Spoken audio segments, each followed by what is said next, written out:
السلام علیکم، میں ہوں ایاز شوکت اور آپ دیکھ رہے ہیں اسلامک بابا سرکل چینل۔ محترم ناظرین، آج کی ویڈیو میں ہم حضرت داؤد علیہ السلام کے معجزے کے بارے میں بات کرنے والے ہیں۔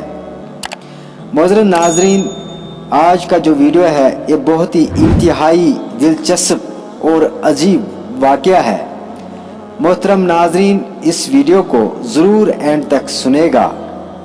حضرت داؤد علیہ السلام کے دست مبارک کا یہ معجزہ تھا کہ لوہا آپ کے دست مبارک میں آ کر موم کی طرح یا گوندے ہوئے آٹے کی طرح نرم ہو جاتا اور آپ بغیر ٹھوکے پیٹے اسے جو چاہتے بنا لیتے۔ اس کا سبب یہ بیان کیا گیا ہے کہ جب آپ قوم بنی اسرائیل کے بادشاہ ہوئے تو لوگوں کے حالات کو جاننے کے لیے آپ اس طرح نکلا کرتے کہ لوگ آپ کو پہچان نہ پاتے تھے۔ آپ لوگوں سے پوچھا کرتے کہ داؤد کیسا آدمی ہے۔ سارے ہی لوگ آپ کے حسن انتظام کی تعریف کیا کرتے تھے۔ اللہ تعالیٰ نے ایک دن ایک فرشتے کو انسان کی صورت میں بھیجا۔ حضرت داؤد علیہ السلام نے اپنی عادت کے مطابق ان سے بھی یہی سوال کیا کہ داؤد کیسا آدمی ہے۔ فرشتے نے کہا کہ داؤد ہے تو بہت اچھا آدمی، لیکن اے کاش ان میں ایک خصلت نہ ہوتی تو بہتر ہوتا۔ آپ نے کہا بندہ خدا وہ کون سی خصلت؟ فرشتے نے کہا کہ وہ اپنا اور اپنے اہل و عیال کا خرچ بیت المال سے لیتے ہیں۔ فرشتے کی اس بات کو سن کر آپ علیہ السلام کے دل میں خیال آیا کہ اگر آپ بیت المال سے وظیفہ نہ لیتے تو زیادہ بہتر ہوتا۔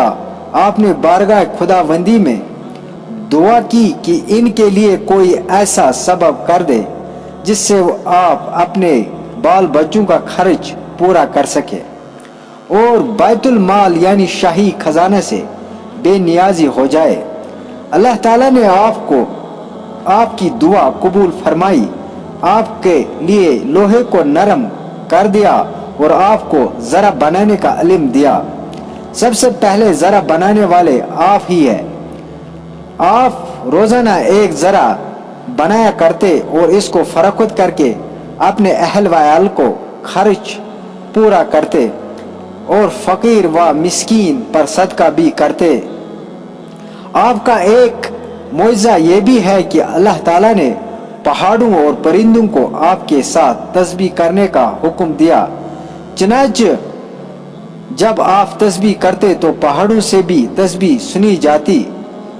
اس پر اللہ تعالیٰ کا ارشاد ہے، اور بے شک ہم نے داؤد علیہ السلام کو اپنے بڑے افضل دیا۔